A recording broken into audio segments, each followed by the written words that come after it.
রহমত, মাগফিরাত, নাজাতের মাস রমজান মাস। হাতে গোনা আর কয়েকটি দিন বাকি আছে রমজান মাস শুরু হওয়ার। রোজার মাসে সংসারের কাজ কমিয়ে যাতে ইবাদতের দিক বেশি ফোকাস করতে পারি, সেই দিকে নজর দেওয়ার জন্য রমজানের প্রস্তুতি শুরু করে দিলাম। হ্যালো এভরিওয়ান, আসসালামু আলাইকুম। আপনারা সবাই কেমন আছেন? আশা করি সবাই সুস্থ আছেন, ভালো আছেন। আল্লাহর অশেষ রহমতে আমরাও ভালো আছি, আলহামদুলিল্লাহ। যে প্রিয় প্রিয় আপু ও ভাইয়ারা দেশ এবং দেশের বাইরে থেকে আমার ভিডিওটা দেখতে শুরু করেছেন, প্লিজ একটা লাইক দিয়ে পুরোটা ভিডিও কন্টিনিউ করবেন। আর যে প্রিয় প্রিয় ভাইয়া ও আপুরা আমার চ্যানেলে আজকে নতুন ভিজিট করেছেন, আমার চ্যানেলের ডেইলি লাইফস্টাইলের ভিডিওগুলো এবং আমার রান্নাবান্নার ভিডিওগুলো যদি আপনাদের ভালো লেগে থাকে, তাহলে সাবস্ক্রাইব করে আমার চ্যানেলের পাশেই থেকে যাবেন। আপনারা আমার পাশে থাকবেন, আমিও আপনাদের পাশে থাকব ইনশাআল্লাহ। দেখতে দেখতে রমজান মাস তো চলেই আসলো। হাতে গোনা আর কয়েকটা দিন বাকি আছে। শবে বরাতের পরেই রোজার মাস চলে আসে। খুব বেশি একটা দিন কিন্তু দেরি হয় না। আর যেহেতু খুব বেশি একটা দিন দেরি নেই, তাই রমজানের কিছু কিছু কাজ এগিয়ে রাখবো।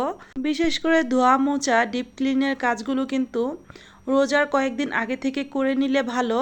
এতে করে রোজার 2-3 দিন আগে থেকেই কিন্তু একটু রিল্যাক্সে থাকা যায়। এরপর রোজার যে কাজগুলো আছে, যেগুলো প্রতিদিনই রোজার দিন করতে হয়, তো সেইগুলো কিছুটা এগিয়ে রাখা যাবে। আজকে সকাল 8টা থেকে ব্লগটা শুরু করছি। আর আপনাদের সাথে কথা বলতে বলতে কিন্তু আমি চা বানিয়ে নিয়েছি। সকাল হয়েছে কিন্তু চা খাবো না তা তো হতেই পারে না। মুদাসির আর মুদাসিরের বাবা কিন্তু হালকা নাস্তা করে নিয়েছে, আর এখানে আমি চা বানিয়ে নিচ্ছি। যেহেতু চাটা আমি একাই খাই, তাই আমার জন্যই কিন্তু চাটা বানিয়ে নিয়েছি। মুদাসিরের বাবা চাটা খায় না, তবে মাঝে মাঝে খুব বললে 1 কাপ চা খায়। তো এখানে চায়ের সাথে আমি 3টা টোস্ট, মানে অল টাইম যে টোস্টগুলো আছে সেইগুলো নিয়েছি। তো টোস্ট দিয়ে এখন কিন্তু চাটা খেয়ে নিব। চাটা বানিয়ে এখন আমি ডাইনিং টেবিলে চলে যাব। তো আমার প্রিয় প্রিয় আপু ও ভাইয়াদের কাছে আমার সেই প্রতিদিনকার একটাই কথা, আমার কথায় ও কাজে যদি কোনো ভুল ত্রুটি হয়ে থাকে, প্লিজ ক্ষমা সুন্দর দৃষ্টিতে দেখবেন। আর আমার প্রতিদিনকার ব্লগগুলোতে আমার কথা দ্বারা যদি কেউ আঘাত পেয়ে থাকেন, নিজের আপনজন ভেবে আমাকে ক্ষমা করে দিবেন। আর এই তো চাটা কিন্তু এখন আমি নিয়ে নিলাম, এখন বিস্কিট দিয়ে চাটা খেয়ে নিব। অল টাইমে যে টোস্টগুলো আছে, তো এই টোস্টগুলো কিন্তু চায়ে ভিজিয়ে খেতে খুবই ভালো লাগে। আর আমার খুবই পছন্দ এইভাবে টোস্ট চায়ে ডুবিয়ে ভিজিয়ে খেতে। এই দুধ চাটা জানি অস্বাস্থ্যকর, তারপরেও কিন্তু এই দুধ চাটা ছাড়তেই পারি না। কেন জানি না, এই দুধ চাটা আমার ভীষণ ভীষণ রকমের পছন্দ। আর আমার অনেক আপুরাই দেখি এই দুধ চাটা খেয়ে থাকেন, আমার মতো তারাও পছন্দ করেন। যাই হোক, এখানে কিন্তু চা বিস্কিট দিয়ে আমি হালকা নাস্তা করে নিয়েছি। তো চা নাস্তা খাওয়ার পর যে কাপ পিরিচ আছে, তো এগুলো এখন আমি অফ ক্যামেরায় ওয়াশ করে নিব। আর এগুলো সাথে সাথে ওয়াশ করে নিলে পরে কিন্তু একসাথে অনেক প্লেট বাটি হয় না, আর কাজটাও কমে থাকে। কাপ পিরিচগুলো পরিষ্কার করে ধুয়ে এরপর আমি আমার যে কিচেন র্যাক আছে, কিচেন র্যাকের মধ্যে যে বয়ামগুলো ছিল, এগুলো যেহেতু রান্নাঘরে থাকে তাই কিন্তু একটু বেশি ময়লা হয়। আর এই তো বয়ামগুলো আমি পানি দিয়ে কিছুক্ষণ ভিজিয়ে রাখবো। এরপর ভিম লিকুইড দিয়ে সুন্দর করে ওয়াশ করে নিব। আর এগুলো ওয়াশ করে এরপর কিচেন র্যাকটাও আমি ক্লিন করে নিব। আশা করি আমার পুরোটা ভিডিও আপনাদের খুব ভালো লাগবে। ভালো লাগলে পুরোটা ভিডিও আপনারা আমার সাথেই থাকবেন। তো বয়ামগুলো এখানে যেহেতু আমি একটু ভিজিয়ে নিচ্ছি, তাহলে কিন্তু পরিষ্কার করতেও সুবিধা হবে। আর এগুলোর মধ্যে বিভিন্ন ধরনের মশলা রাখি, আর অল্প অল্প করে ধোয়া মোছার কাজ কিন্তু শুরু করে দিয়েছি। বয়ামগুলো অফ ক্যামেরায় আমি ওয়াশ করে নিয়েছি এখানে পানি ঝরিয়ে নেওয়ার জন্য। রমজানের আগ মুহূর্তে রমজানের এই কাজগুলো যদি করে নেওয়া যায়, এতে করে কিন্তু রান্নাঘরটাও ফ্রেশ ফ্রেশ লাগে। আর সেক্ষেত্রে রান্নাবান্না করতে কিন্তু খুবই ভালো লাগে। তাই রমজান আসার আগেই রান্নাঘরটাকে রমজানের উপযোগী করে পরিষ্কার পরিচ্ছন্ন করে নিব। তো একটু একটু করে কাজ করে নিচ্ছি, কারণ আমার যেহেতু ছোট বাচ্চা আছে, একবারে আমি অনেক কাজ করতে পারি না, অল্প অল্প করেই কাজ করি। এইখানে কিচেন র্যাকটা এখন আমি ক্লিন করে নিব। তো রান্নাঘরের চুলার পাশে কিন্তু আমার এই কিচেন র্যাকটা থাকে। তো আমার বয়ামগুলো রাখি এখানে, যে বয়ামগুলো আমি ওয়াশ করে দিয়েছি। তো এখন কিচেন র্যাকটা আমি পরিষ্কার করে নিব। কিচেন র্যাকটা কিন্তু মোটামুটি ভালোই ময়লা হয়েছে। কিচেন র্যাকটাকে আমি অফ ক্যামেরায় ভিম লিকুইড দিয়ে তো ঘষে ঘষে কিন্তু পরিষ্কার করে নিয়েছি। আর এই তো এখন কিচেন র্যাকটাকেও আমি এখানে রেখে দিব, পানি ঝরে আসলে এরপর গুছিয়ে নিব। আমার প্রিয় প্রিয় আপু ভাইয়াদের উদ্দেশ্যে আমার একটা কথা, যারা আমার ভিডিওটা দেখতেছেন কিন্তু একটা লাইক দিতে ভুলে গেছেন, প্লিজ একটা লাইক দিয়ে আমার বাকিটা ভিডিও কন্টিনিউ করবেন। আমি যেহেতু একসাথে 15 দিনকার বা এক সপ্তাহ আদা রসুন ব্লেন্ড করি, তবে যেহেতু রমজান মাস চলে আসছে এখন একটু বেশি করে আদা রসুন ব্লেন্ড করে রাখবো। তো এখানে কিন্তু জিরা আর গরম মশলা একসাথে আমি ব্লেন্ড করে নিচ্ছি। মাংস আর ভুনা খিচুড়ি রান্না করার জন্য এই জিরা আর গরম মশলার পেস্টটা আমি তৈরি করে থাকি। প্রতি মাসেই কিন্তু এই পেস্টটা আমি তৈরি করি। এই মশলাটা দিয়ে যদি মাংস রান্না করি তাহলে খেতে খুবই সুস্বাদু হয়। আর এই তো বক্সে করে কিন্তু জিরা আর গরম মশলার পেস্টটা রেখে দিলাম। আর এখন আদা রসুনগুলো আমি অল্প অল্প করে ব্লেন্ড করে নিচ্ছি। একসাথে অনেকগুলো আদা রসুন কেটেছিলাম। প্রতিদিন রান্না করার জন্য এই মশলাগুলো যদি আগে থেকে আমরা করে রাখি তাহলে কিন্তু রমজানে কাজের চাপ কমে যায়। আর রমজান মাসে এমনিতে রেগুলার যে কাজগুলো থাকে এর থেকেও কিন্তু এক্সট্রা কাজগুলো বেশি থাকে। এই জন্য যতটা সম্ভব পারবো আমরা গুছিয়ে রাখবো, তাহলে কিন্তু রমজানে কাজের চাপ কমে যাবে। আর অনেক প্রিয় প্রিয় আপুরা দেখি আগে থেকে অনেক কিছু ফ্রোজেন করেও রাখে, মানে রমজানে যে ইফতার আইটেমগুলো ফ্রোজেন করে রাখে, এতে করে কিন্তু কাজের চাপ কমে। কিন্তু আমি কখনো ইফতারি আইটেম ফ্রোজেন করিনি। আর যখন যেটা খাই রেগুলার কিন্তু তৈরি করেই খাই। কিচেন র্যাকটা পরিষ্কার করে শুকিয়ে নিয়েছি আর এখন কিন্তু ওয়ালে লাগিয়ে দিচ্ছি। ওয়ালগুলো যেহেতু টাইলস করা, চাইলেই কিন্তু ঢিল করে লাগানো সম্ভব না। তো এখানে আমি কিচেন শ্যুপ কিনেছিলাম, তো সেই শ্যুপগুলো কিন্তু আঠা আঠা দেওয়ানো, তো সেগুলো দিয়ে আমি কিচেন র্যাকটা টানিয়ে রেখেছি। আর এর মধ্যেই কিন্তু আমি বয়ামগুলো রাখি। কিচেন র্যাকটার উপরে আমি কিছু র্যাকসিন বিছিয়ে দিই, যেহেতু তিনটা থাক তিনও থাকে র্যাকসিন দিয়ে দিই। এতে করে যখন কিচেন র্যাকটা ময়লা হয় তো আশপাশ কিন্তু ময়লা হয়, যেই র্যাকসিনের নিচে কিন্তু অত একটা ময়লা হয় না। এতে করে পরিষ্কার করতেও কিন্তু ইজি হয়ে যায়।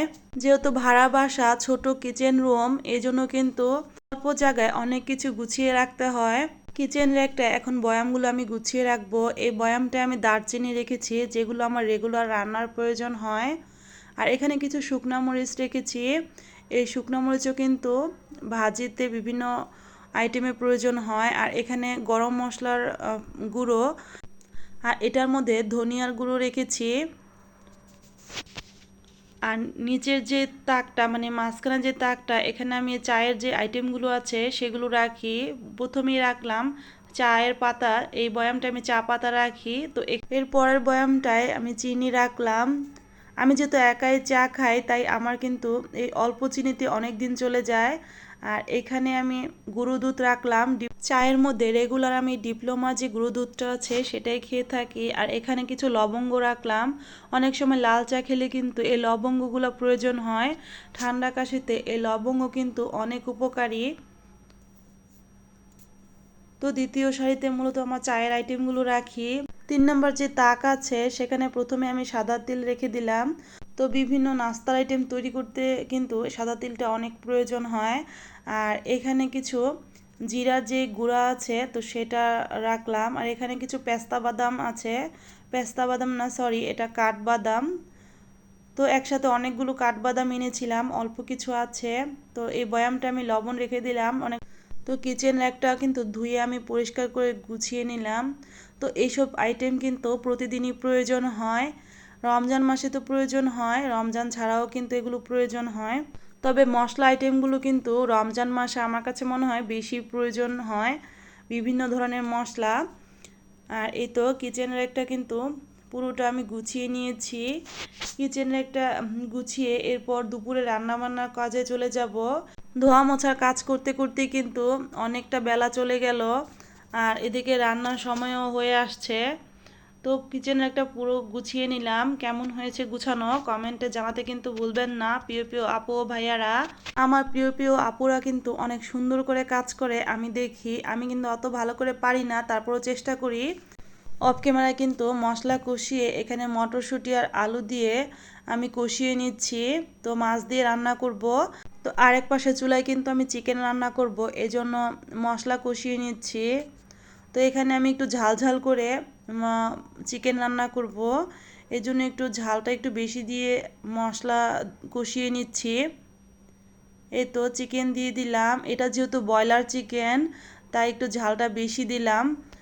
ঝালটা বেশি দিলে ব্রয়লার চিকেন কিন্তু খেতে খুব ভালো লাগে, তা আমরা জানি। তো ব্রয়লার চিকেনটা কিন্তু অনেকে ভেজে রান্না করে, আজকে আমি আর ভেজে রান্না করব না, কষিয়ে রান্না করে নিব। রান্না করে নিব বলতে একটু ভুনা ভুনা করে ব্রয়লার চিকেন রান্না করব। তো অনেক দিন কিন্তু একটু ভুনা ভুনা ব্রয়লার চিকেন খাওয়া হয় না, তাই আজকে ভাবছি একটু ভুনা করে ব্রয়লার চিকেন রান্না করব। আর ওইদিকে মটরশুঁটি আর আলু দিয়ে কিন্তু আমি কষিয়ে নিচ্ছি। মাছ দিয়ে রান্না করব, এই জন্য মটরশুঁটি আর আলু দিয়ে মাছ রান্না করলে কিন্তু খেতে খুবই ভালো লাগে। আমার প্রিয় প্রিয় আপুরাও কিন্তু রান্না করে। আমি যখন ভিডিওটা দেখি তখন দেখি শীত যেহেতু প্রায় শেষের দিকে, মানে শীত তো শেষই, মটরশুঁটির দিনটাও কিন্তু শেষ হয়ে যাবে। আর ফ্রোজেন মটরশুঁটি আমার কাছে, যে টাটকা মটরশুঁটি দিয়ে মাছ রান্না করলে যে স্বাদটা আমার কাছে লাগে, তো ফ্রোজেন দিয়ে রান্না করলে আমি সেই স্বাদটা পাই না। আর এই জন্য বললাম যে শীত শেষের পথে, এরপরে কিন্তু মটরশুঁটি দিয়ে মাছ রান্না করে খাওয়াটা অনেক মিস করব। আমার প্রিয় প্রিয় আপু ও ভাইয়ারা আমার রান্না বান্নার ভিডিওগুলো দেখে কিন্তু অনেক সুন্দর করে কমেন্ট করে। আমি আমার আপু ও ভাইয়াদের সুন্দর সুন্দর কমেন্টগুলো পড়ে কিন্তু বেশ কাজের জন্য উৎসাহ পাই। এভাবেই ভালোবেসে আমার ভিডিওগুলো আপনারা দেখবেন আর আমাকে ওয়াচ টাইম সংগ্রহ করার জন্য সাহায্য করবেন আমার প্রিয় প্রিয় আপু ও ভাইয়ারা। তো এই তো এখানে কিন্তু মটরশুঁটি আলুটা যেহেতু কষিয়ে নিয়েছি, তো এখানে ঝোলের জন্য পানি দিয়ে দিয়েছি। তো বলক চলে এসেছে, এখন আমি মাছটা দিয়ে দিলাম। তো এটা হচ্ছে পাঙ্গাস মাছ, আগে থেকে ভেজে রেখেছিলাম। তো এখন মাছটা দিয়ে দিলাম। পাঙ্গাস মাছ দিয়ে এভাবে মটরশুঁটি আলু দিয়ে রান্না করে খেতে কিন্তু অসাধারণ লাগে। যারা খেয়েছেন তারা কিন্তু জানেন, আর যারা খাননি চাইলে একবার এভাবে রান্না করে খেয়ে দেখতে পারেন, খেতে কিন্তু দুর্দান্ত লাগে। এই তো এখন কিন্তু আলু আর মটরশুঁটি দিয়ে মাছটা আমি রান্না করে নিব। একটা ঢাকনা দিয়ে ঢেকে দিলাম, এভাবে কিছুক্ষণ আমি রান্না করে নিব। আর এদিকে ব্রয়লার চিকেনটা কিন্তু কষিয়ে নেওয়া হয়ে আসছে। যেহেতু ব্রয়লার চিকেনটা থেকে একটা পানি ছেড়েছে, এই জন্য কিন্তু কষিয়ে নিতে আর একটু সময় লাগছে। একটু সময় নিয়ে কষিয়ে নিচ্ছি, যেহেতু আমি ব্রয়লার চিকেনটা ভেজে রান্না করছি না, এই জন্য। আর এইদিকে কিন্তু আমার মাছ রান্নাটা হয়ে গেছে। আর এখন মাছ রান্নাটা নামিয়ে আমি এখানে একটু ডাল বসিয়ে দিব, কারণ যতই রান্না করি ডাল যদি না রান্না করি তাহলে মুদাসিরা বাবা বলবে যে আজকে ভাত খেয়ে সে শান্তি পায়নি, তাই ডাল তো অবশ্যই রান্না করব। ডালটা বসিয়ে দিলে আজকে আমাদের দুপুরের খাবারের মেনু ব্রয়লার চিকেন ভুনা, মটরশুঁটি আলু দিয়ে পাঙ্গাস মাছের ঝোল আর মসুরের পাতলা ডাল। তো ভিডিও শেষ প্রান্তে চলে এসেছি। সবাই ভালো থাকবেন, সুস্থ থাকবেন, 5 ওয়াক্ত নামাজ আদায় করবেন, আমাদের জন্য দোয়া করবেন, আমরাও আপনাদের জন্য দোয়া করব। আসসালামু আলাইকুম।